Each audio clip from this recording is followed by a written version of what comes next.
കൊല്ലം തൊടിയൂരിൽ മർദ്ദനമേറ്റ് panchayat vice president Saleem Mannel മരിച്ച സംഭവത്തിൽ 2 പേർ കസ്റ്റഡിയിൽ. മധ്യസ്ഥ ചർച്ചയ്ക്കിടെയായിരുന്നു ആക്രമണം. പോസ്റ്റ്മോർട്ടത്തിന് ശേഷം മൃതദേഹം ബന്ധുക്കൾക്ക് വിട്ടു നൽകും. സലീം മണ്ണേലിന്റെ മരണത്തെ തുടർന്ന് LDF തൊടിയൂർ പഞ്ചായത്തിൽ ആഹ്വാനം ചെയ്ത ഹർത്താൽ തുടരുകയാണ്. ഇന്നലെ വൈകിട്ട് 5 മണിയോടെ കൊല്ലം പാലേലിക്കുളങ്ങര മഹല്ല് കമ്മിറ്റി ഓഫീസിൽ നടന്ന മധ്യസ്ഥ ചർച്ചയ്ക്കിടെയാണ് സലീം മണ്ണലിന് മർദ്ദനമേറ്റത്. ആശുപത്രിയിൽ എത്തിക്കും വഴിയായിരുന്നു മരണം. മധ്യസ്ഥ ചർച്ചയ്ക്കിടയിൽ യുവതിയുടെ ബന്ധുക്കൾ മനഃപൂർവ്വം പ്രകോപനമുണ്ടാക്കിയെന്ന് മർദ്ദനമേറ്റ ജമാഅത്ത് സെക്രട്ടറി ഷമീർ കുന്നുംപുറത്ത്.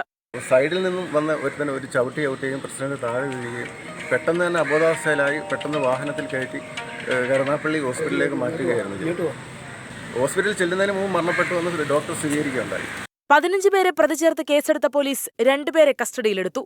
പോസ്റ്റ്മോർട്ടം റിപ്പോർട്ടിന്റെ അടിസ്ഥാനത്തിലാകും തുടർ നടപടി. ഹൃദ്രോഗിയായിരുന്ന സലീം ബൈപ്പാസ് ശസ്ത്രക്രിയ കഴിഞ്ഞ ആളാണ്. മൃതദേഹം പഞ്ചായത്ത് ഓഫീസിലും പള്ളിയിലും പൊതുദർശനത്തിന് വയ്ക്കും. CPIM പഞ്ചായത്ത് അംഗമാണ് മരിച്ച സലീം മണ്ണേൽ. 24 കൊല്ലം.